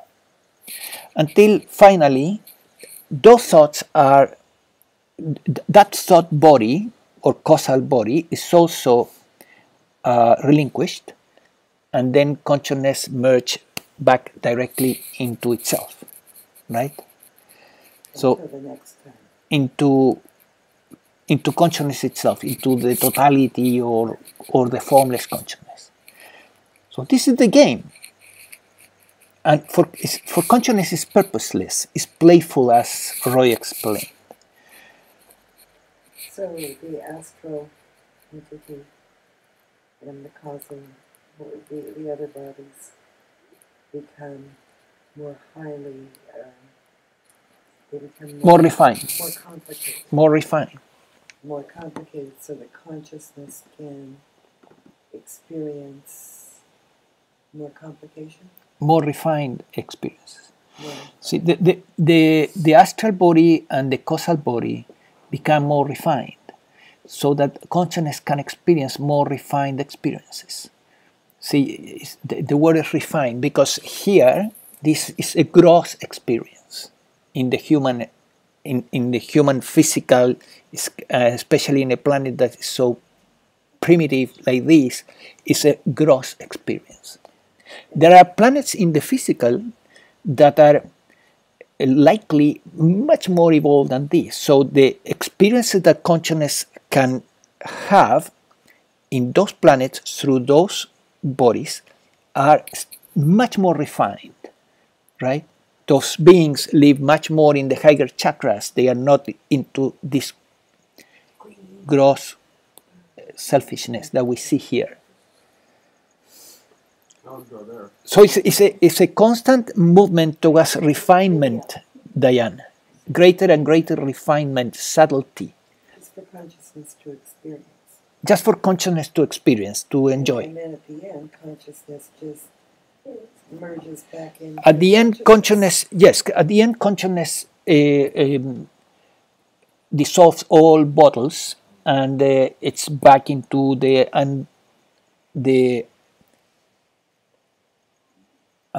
uncreated, right? So, uncreated. Just undifferentiated. And may have the memories, perhaps, of his past universes. Maybe, I don't know. Maybe not. I hope so. Well, you won't care. I'm Does sure it I start all will. over again? You get to keep your passport. No renewals. The only thing you can keep. Does it start all over again then? According to the Indian scriptures, yes. It says that Brahma has the day of Brahma and then the night of Brahma, right? During the day creates a universes, during the night withdraw back into the formless consciousness. So it's just a continuous play. It's very exhausting. For a long time. For a very long It has been going on for a long At some time. point, we're We're getting eternity. older. Do we have to And we come don't back care if here? We don't care. Oh, we don't have to come back. Did you watch Regina Meredith? Oh, we're back there. Regina Meredith? Regina Meredith on Gaia? No, I haven't watched Oh, her. it's the fellow that she was interviewing. Yeah, I have watched some of her, but not the this last is the one. new one. Yeah. But it's all about the Vedas and the Brahmas night and day. And, Right. What's her name? yeah. Regina Meredith. What did she? Minds on Gaia TV. Okay, cool. Who did she interview? What was the person's Oh, name? that one. He's an actor. It was very good. It was always FRAWLY. maybe I don't know, but look at the latest episode of Open Minds. Have to catch up. Okay. Very good. I liked it a lot. It made me very hopeful that I've got There's some so time. much on Gaia. I could spend Oh my I God, know. all it's day really watching an Gaia. eternity. Yeah. Well, this, some of it's worth watching, and some of it.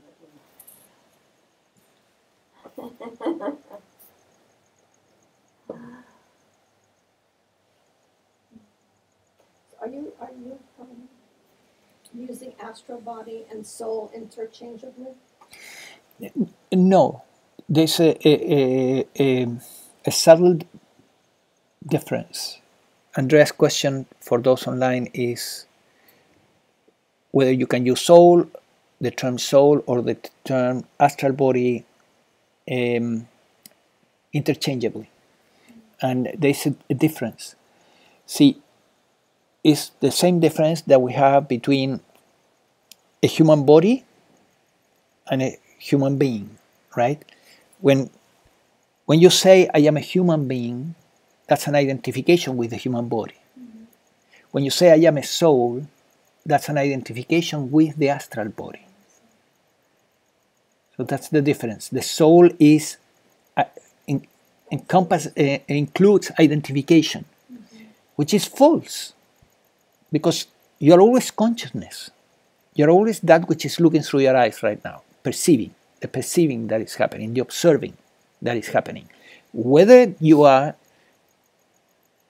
as consciousness, you are looking through an astral body or through a physical.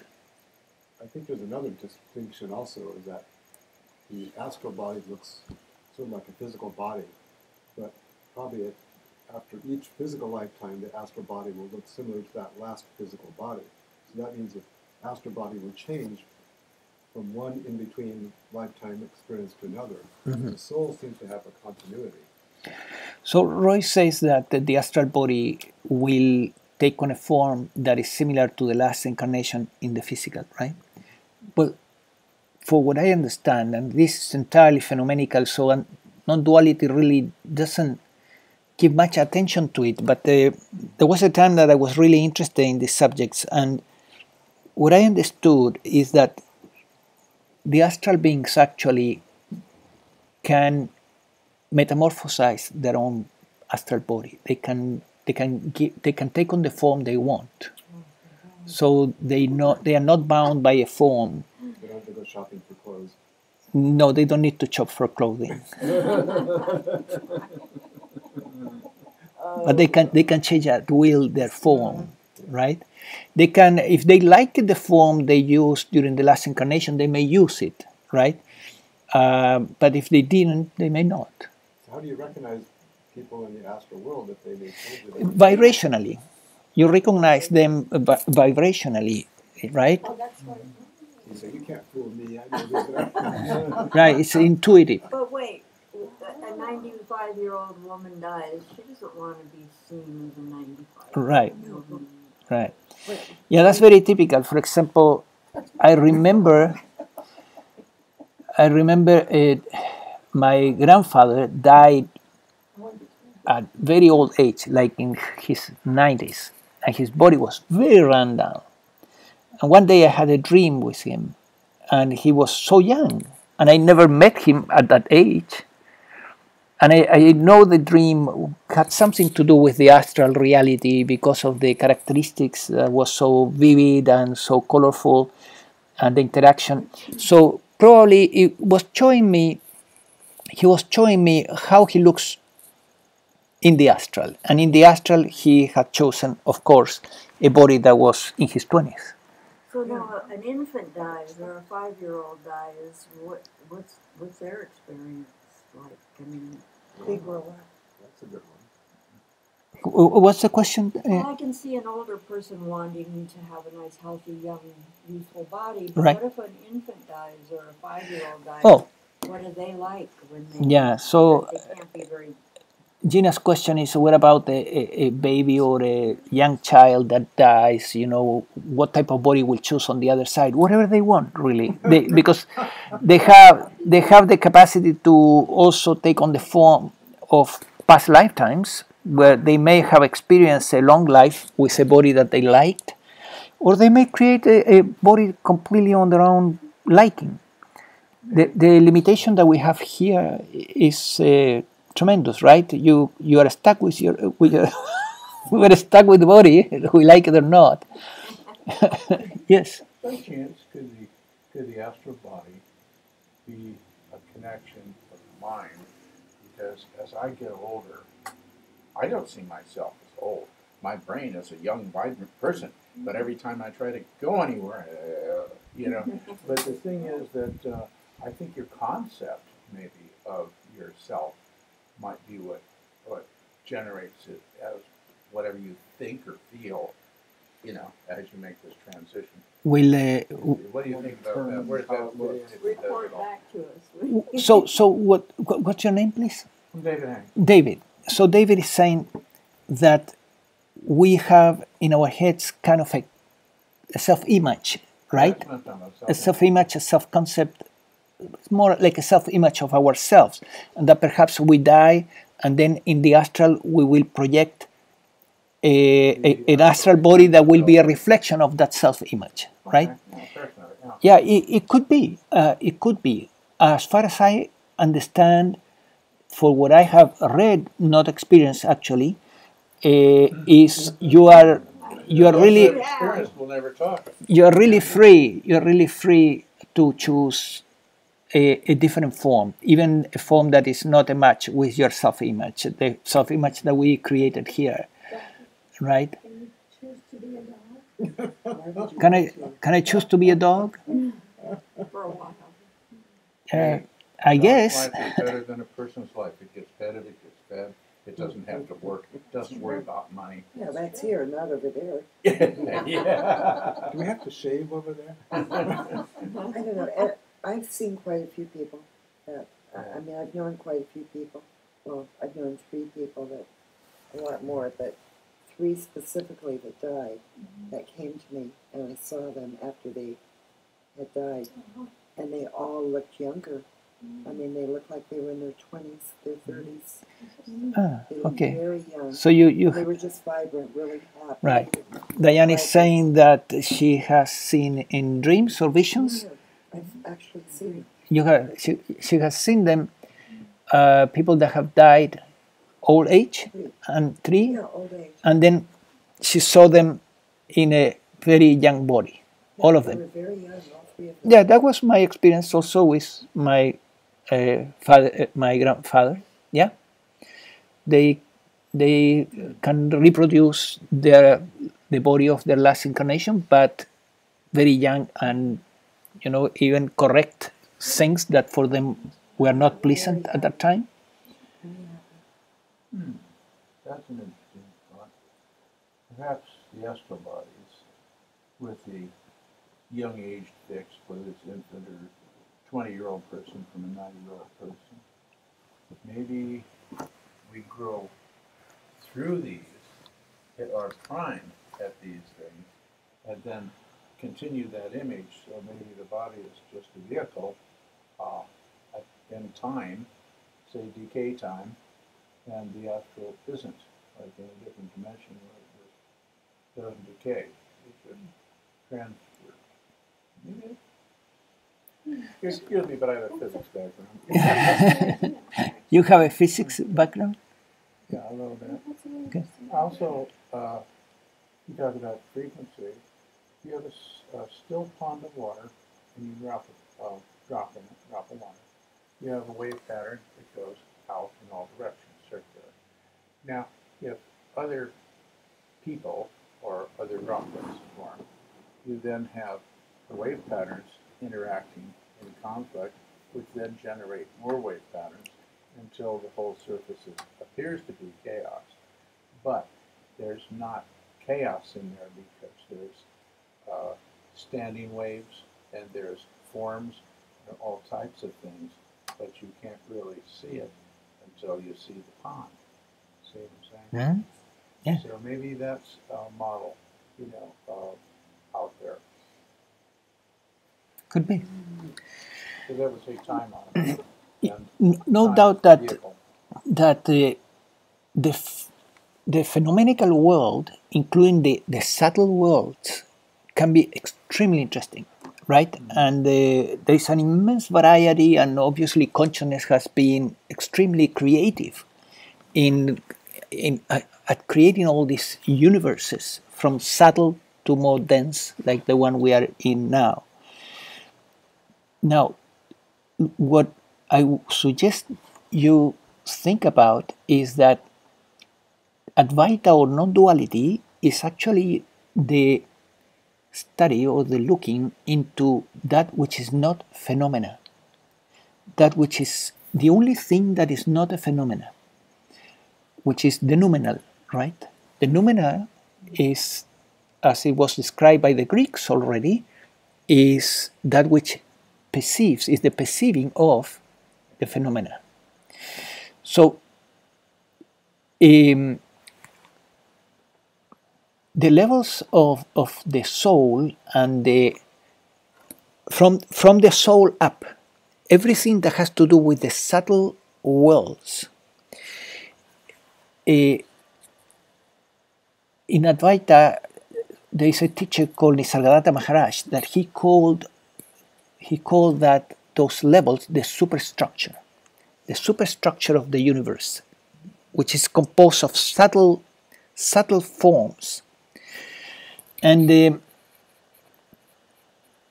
many times there's an interesting thing in his life as a teacher, that every time people were asking him questions about this superstructure, right? He was saying, "Oh, you're talking about the superstructure," and then he was saying, "I don't go there." then he used to say, when I began meditating, he said, the gods from the superstructure, all these beings that live in the superstructure, bother me for some time until they stopped bothering me and left me alone. Right? So now this is an interesting thing that I found, because in my early stages of spirituality, when I became interested in yoga, I was fascinated by all this stuff, and I was fascinated by the subtle realms and how they operate, how they work, and so on. And still, they hold a little bit of a fascination. Not that much, however. It has decreased immensely. Why it has decreased? Because non-duality eventually leads into understanding that it's all a game, it's all a dream. It's all a dream, no matter in what level you are, whether it's physical, astral, causal, it's all a dream. And it's in constant change, and it's not important. The dream is not important. What is the only thing that is important is that which is looking to at the dream, the formless consciousness that is looking at the dream. So now science is becoming more interested, for the first time, I would say, in the history of science in our culture, right? Is becoming very interested in consciousness, right? And why? Because they are developing instruments to look at at least how consciousness functions, right? Like the functional MRIs and things like that, and the connection of consciousness and the brain. Somebody said something very wise one day. He said that when science gets done climbing the mountain of knowledge, it's going to find belief systems up at the top saying, "What took you so long?" What? It's going to find, when science gets done climbing the mountain of knowledge, when it gets up to the top, it's going to find belief systems sitting there saying, "What took you so long?" Why took you so long? Right. So David is saying that when science goes up in the mountain of knowledge, at the very top we'll find belief systems that will tell the scientist why you took so long to come here. Well, Right? my own view of science is it's a religion unto itself, and each person who writes a paper is equivalent to a bishop or an authority figure, because that's the way they look at it, and they banter things around and around and around And my people were race drivers. You know, my father was Sam Hanks. He won Indianapolis in '57. And these people built something and they ran it.